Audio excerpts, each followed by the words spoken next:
Once again, we want to welcome you to The Real Story, and today we're going to be talking about someone who I think will be recognizable to just about everyone. But I want you to understand, this someone also shares a birthday with Brent. So happy birthday, Brent. Thank you. And we're going to be talking about Elvis Presley. Where do you begin with someone as big as the King? The King, yeah.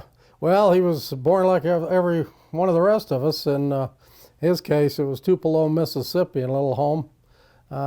He had a twin brother born with him, which a lot of people didn't know, who died at birth. His name was Jesse Garin Presley. And that started him out on a different setting right at the beginning, because his mother, Gladys, poured all of her affection onto the surviving child, Elvis. So he was raised like an only child, and she refused to ever have children again. So, the death of his twin brother Jesse had a big effect on the family and on his position in life. Did he know from the beginning that music was going to be the focus of his life? No, he had some music in him, but it was his choice, at least by age 11, was he loved guns. Okay. And in fact, the King always loved guns. And he begged his mother at age 11 to get him a gun. They didn't have much money. And she said she had a choice between a gun and a guitar, and she bought him a guitar. Talk to us about the beginning of his musical career. I know among the artifacts that you have here today, you actually have a copy of the very first contract of his performing on television. Yeah, this is actually an original signed by Elvis here. He had just turned 21. Majority in the United States was 21 back then. And he was born in 1935, so he didn't turn 21 until 1956. Frankly, I remember as a little kid watching him on Ed Sullivan's show.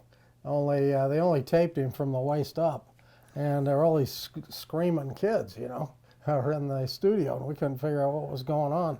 He was a big hit on Ed Sullivan, and from there, he made history.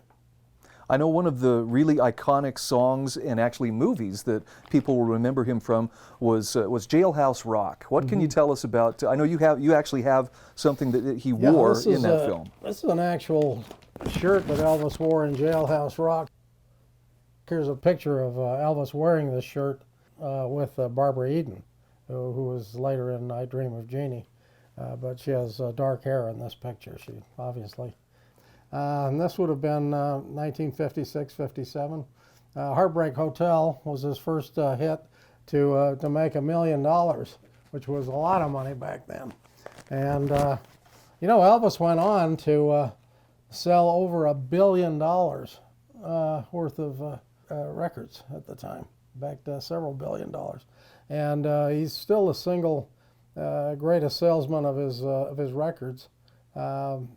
Of any performers, including the Beatles. No one can argue with his success. Can you shed some light on what was he like in private? For instance, I see that you have a Holy Bible here. What is that relation? He probably lifted this from a hotel room. He spent a lot of time in hotel rooms. It's got some scriptures bent down. It's got his name on the inside cover, Elvis. This would have been 1977, the year he died. But he was a very down-to-earth person. He'd never had money in his family till all of a sudden he's wealthy. And consequently, the stories of his generosity are tremendous. I mean, he gave away a lot of things. People that he didn't even really know sometimes. He'd give an automobile to if they were in trouble or some other thing. The second Cadillac that he bought is on display at his home, Graceland, in Memphis. And it's a powder blue that he bought for his mother, Grace, early on. Graceland was incidentally bought within 1 year of his being on the Ed Sullivan Show. He had a lot of success financially, and he was only there about 1 year when he got drafted into the military and was sent to Germany. And it was while he was in Germany that his mother passed away.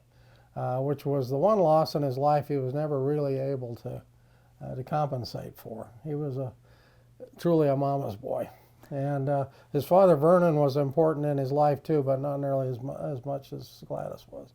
As big as Elvis was, there are a lot of rumors about, eccentricities and so forth, peanut butter and banana sandwiches and so forth. Should we take those with a grain of salt, or was there truth to some of these? Oh no, his favorite was exactly that, mixing up peanut butter with bananas, with hollowing out bread and having it baked. He loved that. It wasn't at all healthy, but then his getting into drugs and so on to keep him up for all the shows that he did certainly wasn't healthy either. And at one point in time, he determined to turn that to good use by asking the President of the United States, Richard Nixon, to give him a badge and a gun. Of course, he loved guns.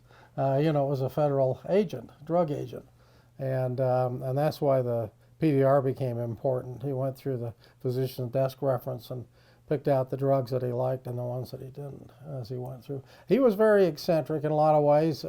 He'd carry guns even into his bedroom, which made his girlfriend and his wife later, rather weary of it. He blasted a TV show he didn't like through the tube. The first remote control. Yeah, that's one way to do it. Many of the famous bands and people from the Beatles on down wanted to visit the Elvis and did from time to time. In fact, it was John Paul Jones, the performer that visited with his group, Elvis one time, that admired Elvis's watch, and Elvis was wearing a $5,000 watch at that time. So Elvis takes the watch off, gives it to him, and trades it for a $5 Mickey Mouse watch. That was Elvis. Wow. He was very generous. He didn't know really how to handle money, and he had a very difficult time handling drugs, of course, which ultimately led to his death. For a guy who had such humble beginnings, I mean, he really hit the highest heights. And you have something in your collection that also shows that just because you're up there in those highest heights doesn't mean that life is necessarily a cakewalk. Tell us about that. This is a note. We can read it, but it was a note that was found by Lamar Pike and one of his Memphis Mafia guys in the garbage can at his hotel room at the Las Vegas Hilton. It's on Las Vegas Hilton stationery. It just says, "Help me, Lord, to get through all of this. I am so tired of it.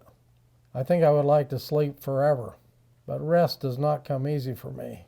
Show me the way out from these problems. I wait." And it's signed with an E.